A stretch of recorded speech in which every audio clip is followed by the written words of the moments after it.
Hello साथियों, कैसे हो आप सभी। आशा करता हूँ सभी अच्छे होंगे। साथियों, आज की इस कक्षा में हम जानेंगे उत्तराखंड राज्यसभा एवं लोकसभा सीटों के बारे में तथा इनके सदस्यों के बारे में। लेकिन बच्चों, हम उन्हीं तथ्यों के बारे में जानेंगे, उन्हीं तथ्यों पर फोकस करेंगे जो परीक्षा की दृष्टि से अति महत्वपूर्ण है। ठीक है, तो चलिए सबसे पहले हम शुरुआत कर लेते हैं राज्यसभा सीटों से। ठीक है, तो उत्तराखंड राज्यसभा सदस्यों और सीटों के बारे में सबसे पहले हम जानते हैं। देखिए, उत्तराखंड में राज्यसभा की जो सीटें हैं ना, वो केवल 3 सीटें हैं, याद रखना। और वर्तमान में इन तीनों सीटों पर जो राज्यसभा सदस्य हैं वो है नरेश बंसल, कल्पना सैनी और महेंद्र भट्ट। ठीक है, नरेश बंसल को कुछ महीनों बाद बच्चों अपडेट आप कर लेना, क्योंकि नरेश बंसल जी का जो कार्यकाल है ना, वो 26 नवंबर 2020 से शुरू हुआ था और इनका जो कार्यकाल रहेगा वो 25 नवंबर 2026 तक रहेगा। अभी चल रहा है जुलाई 2026 और नवंबर 2026 तक ये रहेंगे, यानी कुछ ही महीनों बाद ये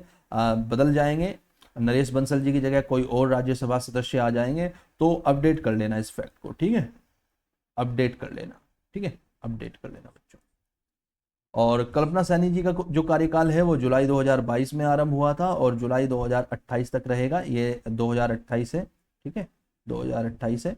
और महेंद्र भट्ट का जो कार्यकाल है वो अप्रैल 2024 में शुरू हुआ था और अप्रैल 2030 तक रहेगा। तो यानी कल्पना सैनी और महेंद्र भट्ट तो काफी लंबे समय तक अभी रहेंगे, लेकिन नरेश बंसल जी नवंबर 2026 में इनका कार्यकाल कंप्लीट हो जाएगा। तो अपडेट कर लेना फिर नरेश बंसल जी की जगह कौन बनता है। ठीक है, तो राज्यसभा सीटें कितनी हैं उत्तराखंड में? 3 सीटें हैं और ये वर्तमान में बच्चों राज्यसभा सदस्य हैं, यानी राज्यसभा सांसद हैं। ठीक है, महत्वपूर्ण पॉइंट देख लेते हैं। देखिए, उत्तराखंड की प्रथम महिला राज्यसभा सदस्य जो थी वो मनोरमा शर्मा डोबरी। अच्छा, मनोहर लिख दिया मैंने, इसे मनोरमा कर लेना बच्चों। ठीक है, क्या कर लेना? मनोरमा। ठीक है, और आपके नोट्स में मैं इसे एडिट करा दूंगा। ठीक है, तो मनोरमा शर्मा डोबरियाल कर लेना। ठीक है, और ये 2014 में चुनी गई थी राज्यसभा सदस्य हेतु, ये 2014 में चुनी गई थी। और प्रदेश की प्रथम मेयर भी ये रह चुकी हैं। ठीक है, प्रदेश की प्रथम मेयर, महिला मेयर। ठीक है, प्रदेश की पहली महिला मेयर ये रह चुकी है। ठीक है, ये भी आप नोट कर लेना बच्चों। ठीक है, ओके।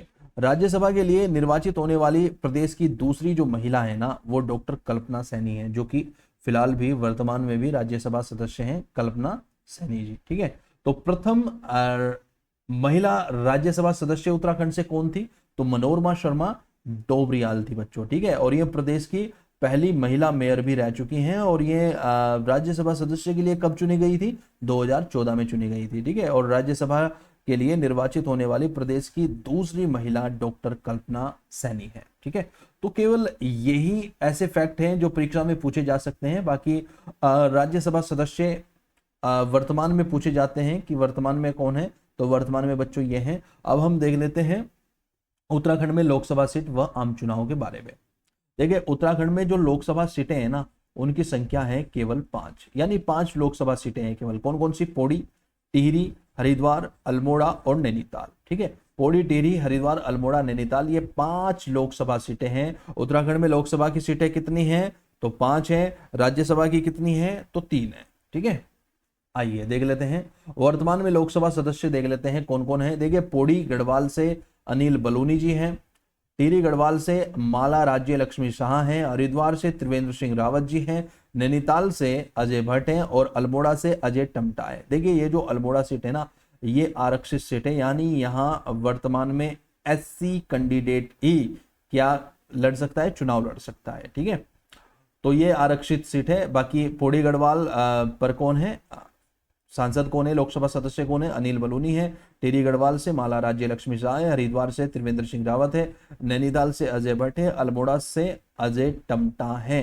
ठीक है, तो कंफ्यूजन नहीं होना चाहिए बच्चों एग्जाम में अगर यहाँ से कोई फैक्ट आता है। और आसान है हालांकि, लेकिन प्रश्न बन जाते हैं। ठीक है, कई बार बन जाते हैं कि लोकसभा सदस्य मान लीजिए टिहरी गढ़वाल से कौन है, या पौड़ी गढ़वाल से कौन है, हरिद्वार या नैनीताल या अल्मोड़ा से कौन है। तो ये इस प्रकार के प्रश्न बनते रहते हैं। ठीक है, 40 प्रश्न उत्तराखंड के पूछे जाते हैं जो आम ग्रुप सी का एग्जाम होता है। ठीक है, कई बार इससे ज्यादा भी पूछे जाते हैं जब न्यायालय कनिष्ठ सहायक का एग्जाम होता है, क्योंकि वहां 140 कुल प्रश्न होते हैं। ठीक है, तो 56 नंबर का वहां उत्तराखंड पूछा जाता है। बाकी 40 का तो रहता ही है ग्रुप सी में। ठीक है, तो इनमें 40 में से बच्चों 5 से 7 क्वेश्चन ऐसे होते हैं जो बहुत ज्यादा आसान होते हैं। ठीक है, जैसे लोकसभा सदस्य पूछ लिया कि वर्तमान में कौन है, राज्यसभा सदस्य के बारे में पूछ लिया, तो इस प्रकार के प्रश्न बनते रहते हैं। चलिए आगे बढ़ते हैं, महत्वपूर्ण पॉइंट देख लेते हैं। देखिए 2004 के आम चुनाव तक अनुसूचित जाति के लिए आरक्षित सीट थी हरिद्वार लोकसभा सीट। ठीक है, हरिद्वार लोकसभा सीट क्या थी? 2004 के आम चुनाव तक अनुसूचित जाति के लिए आरक्षित सीट थी, लेकिन फिर 2006 का परिसीमन होता है और इस परिसीमन के बाद वर्तमान में अनुसूचित जाति के लिए आरक्षित जो सीट है वो 2000 अल्मोड़ा है बच्चों। ठीक है, 2004 से 2009 तक, ठीक है, ये जो हरिद्वार लोकसभा सीट है इस पर एससी कैंडिडेट था, लेकिन 2009 के बाद में ये सामान्य हो गई और अल्मोड़ा क्या हो गई? अल्मोड़ा हो गई बच्चों आरक्षित सीट, क्योंकि 2006 में परिसीमन हुआ था और चुनाव कब हुए थे? फिर 2009 में हुए थे। लोकसभा के जो चुनाव हुए थे ना वो 2009 में हुए थे। ठीक है, आगे बढ़ते हैं। देखिए प्रत्येक लोकसभा सीट के अंतर्गत आती हैं 14 विधानसभा सीटें।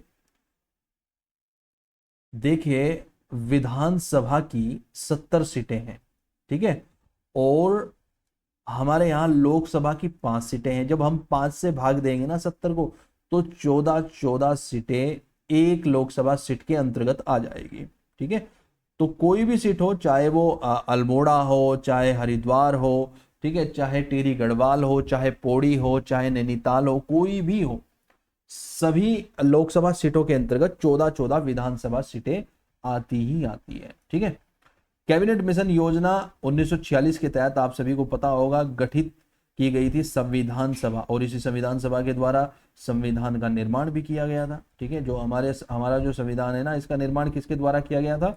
संविधान सभा के द्वारा किया गया था। तो कैबिनेट मिशन योजना 1946 के तहत ही गठित की गई थी संविधान सभा, और इस संविधान सभा में उत्तराखंड क्षेत्र से कौन कौन शामिल थे आइए देख लेते हैं। तो इस संविधान सभा में बच्चों गोविंद वल्लभ पंत, महावीर त्यागी, हरगोविंद पंत, ठाकुर कृष्ण सिंह और खुर्शीद लाल, ये महत्वपूर्ण लोग हैं।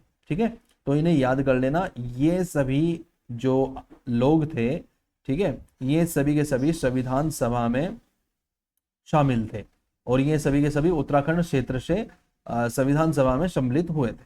ठीक है, आगे बढ़ते हैं। अब हम देख लेते हैं भक्त दर्शन जी के बारे में। ठीक है, देखिए भक्त दर्शन जी जो हैं वो पौड़ी गढ़वाल लोकसभा सीट से प्रथम लोकसभा का जो चुनाव हुआ था, जो कि 1952 में हुआ था। प्रथम लोकसभा का चुनाव कब हुआ था? 1952 में हुआ था, और लोकसभा का जो कार्यकाल होता है वो 5 साल के लिए होता है। तो 52 में 5 जोड़ेंगे 57। तो ये जो प्रथम लोकसभा थी ना, या 52 से 57 तक चली थी। तो पौड़ी गढ़वाल लोकसभा सीट से प्रथम लोकसभा के लिए कांग्रेस से सांसद चुने गए थे भक्त दर्शन जी। ठीक है, पौड़ी गढ़वाल से लोकसभा सीट के लिए प्रथम सांसद कौन थे? भक्त दर्शन जी थे। याद होना चाहिए, जितनी भी लोकसभा की सीटें हैं ना, उन सीटों पर प्रथम जो सांसद था वो कौन रहा है ये मैं आपको बताता हुआ चलूंगा। तो पौड़ी गढ़वाल सीट पर जो प्रथम लोकसभा सांसद थे वो भक्त दर्शन जी थे, और ये भक्त दर्शन जी जो है ना इस सीट से लगातार 4 बार चुने गए थे। कितनी बार? 4 बार चुने गए थे बच्चों। ठीक है, चलिए आगे बढ़ते हैं। अब हम देख लेते हैं टिहरी लोकसभा सीट के बारे में। टिहरी लोकसभा सीट से प्रथम लोकसभा के लिए जो सांसद चुनी गई थी वो कमलेंदुमती शाह चुनी गई थी। कौन? कमलेंदुमती शाह चुनी गई थी, और ये राज्य की प्रथम महिला सांसद भी थी। ठीक है, राज्य की प्रथम महिला सांसद भी थी। देखिए राज्य की प्रथम राज्यसभा महिला सांसद कौन है? मनोरमा शर्मा है। ठीक है, कौन है? मनोरमा शर्मा है। लेकिन लोकसभा सांसद, राज्य की प्रथम महिला लोकसभा सांसद कौन है? वो कमलेंदुमती शाह है। ठीक है, दूसरी लोकसभा है, तो दूसरी लोकसभा का कार्यकाल क्या रहा था? 1957 से 62। ठीक है, दूसरी लोकसभा है तो महाराजा मानवेंद्र शाह निर्वाचित हुए थे। ठीक है, महाराजा मानवेंद्र शाह निर्वाचित हुए थे, याद रखना है। और मानवेंद्र शाह 1971 तक क्या रहते हैं? इस सीट पर सांसद रहते हैं, लेकिन मानवेंद्र शाह के बाद 1971 में परिपूर्णानंद पेन्युली सांसद निर्वाचित हुए थे टिहरी लोकसभा सीट से। याद रखना, मानवेंद्र शाह के बाद 1971 में परिपूर्णानंद पेन्युली सांसद निर्वाचित हुए थे, यानी सांसद बन गए थे 1971 में। हालांकि बाद में भी फिर मानवेंद्र शाह चुनाव जीतते हैं। ठीक है, चलिए आगे बढ़ते हैं। अब हम देख लेते हैं अल्मोड़ा सीट के बारे में। देखिए, अल्मोड़ा सीट से प्रथम लोकसभा हेतु जो चुने गए थे प्रथम बार, वो देवी दत्त पंत चुने गए थे। याद रखना, देवी दत्त पंत चुने गए थे। ठीक है, लोकसभा सीट से कौन चुने गए थे प्रथम बार? प्रथम लोकसभा सीट के लिए भक्त दर्शन, पौड़ी गढ़वाल के लिए भक्त दर्शन, टिहरी गढ़वाल के लिए कमलेंदुमती शाह, और अल्मोड़ा सीट के लिए देवी दत्त पंत। ठीक है, याद रखिएगा। प्रथम बार हरिद्वार सीट से कौन चुना गया था? तो हरपाल सिंह चुने गए थे, और ये 1999 से 2004 तक रहते हैं। देहरादून सीट से प्रथम लोकसभा चुनाव हेतु कौन चुने गए थे? तो महावीर त्यागी चुने गए थे। ठीक है, तो मैंने सभी सीटों के बारे में बता दिया कि प्रथम बार लोकसभा सांसद कौन चुना गया था। देहरादून से महावीर त्यागी चुने गए थे, हरिद्वार से हरपाल सिंह चुने गए थे, अल्मोड़ा से देवी दत्त पंत चुने गए थे, टिहरी से कौन चुनी गई थी? कमलेंदुमती शाह चुनी गई थी, और जी भक्त दर्शन चुने गए थे पौड़ी गढ़वाल से। ठीक है, आगे बढ़ते हैं। चलिए कुछ महत्वपूर्ण नोट देख लेते हैं। क्षेत्रफल की दृष्टि से सबसे बड़ी जो लोकसभा सीट है ना, क्षेत्रफल की दृष्टि से, वो पौड़ी गढ़वाल है। और क्षेत्रफल की दृष्टि से, यहाँ क्षेत्र की बात हो रही है केवल, क्षेत्रफल की दृष्टि से सबसे छोटी जो लोकसभा सीट है वो हरिद्वार है। मतदाताओं की दृष्टि से सबसे बड़ी लोकसभा सीट बच्चों हरिद्वार है, और मतदाताओं की दृष्टि से सबसे छोटी जो लोकसभा सीट है वो पौड़ी गढ़वाल है। तो हम कह सकते हैं कि जो पौड़ी गढ़वाल सीट है ना, पौड़ी गढ़वाल लोकसभा सीट है, ये क्षेत्रफल की दृष्टि से सबसे बड़ी है, लेकिन मतदाताओं की दृष्टि से सबसे छोटी लोकसभा सीट है। वहीं हरिद्वार क्षेत्रफल की दृष्टि से सबसे छोटी सीट है, लेकिन मतदाताओं की दृष्टि से सबसे बड़ी सीट है।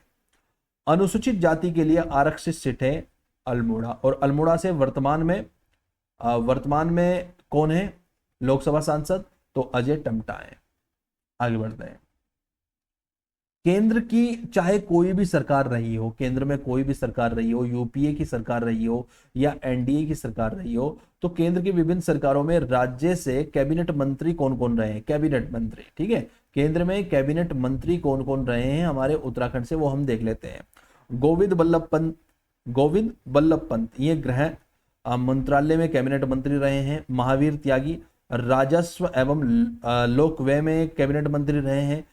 ठीक है, राजस्व एवं लोक व्यय विभाग में ये कैबिनेट मंत्री रहे हैं। हेमवती नंदन बहुगुणा संचार, पेट्रोलियम और वित्त मंत्रालय में मंत्री रहे हैं। वहीं नारायण दत्त तिवारी विदेश मंत्रालय, व्यापार, वाणिज्य और उद्योग मंत्रालय में कैबिनेट मंत्री रहे हैं। केशी पंत जो है बच्चों, वो ऊर्जा मंत्री रहे हैं, और योजना आयोग के उपाध्यक्ष भी रहे हैं। योजना आयोग के उपाध्यक्ष भी रहे हैं। हालांकि योजना आयोग समाप्त करके फिर नीति आयोग कर दिया गया है। आज वर्तमान में योजना आयोग अस्तित्व में नहीं है। आज कौन है योजना आयोग की जगह? नीति आयोग। भुवन चंद्र खंडूरी ये सड़क परिवहन एवं राजमार्ग मंत्रालय में क्या रहे हैं? कैबिनेट मंत्री रहे हैं। और डॉक्टर रमेश पोखरियाल निशंक ये शिक्षा मंत्रालय में कैबिनेट मंत्री रहे हैं। तो बच्चों ये जितने भी फैक्ट हैं, ठीक है, ये बहुत ज्यादा महत्वपूर्ण है। इस छोटी सी कक्षा में ये मैंने जो आपको दिए हैं ना, ये महत्वपूर्ण सभी फैक्ट दिए हैं, तो इन्हें याद कर लेना, और एग्जाम में ये आपको देखने को अवश्य ही मिलेंगे। ठीक है, तो आज के लिए इतना ही बच्चों, मिलते हैं नेक्स्ट कक्षा में। ठीक है।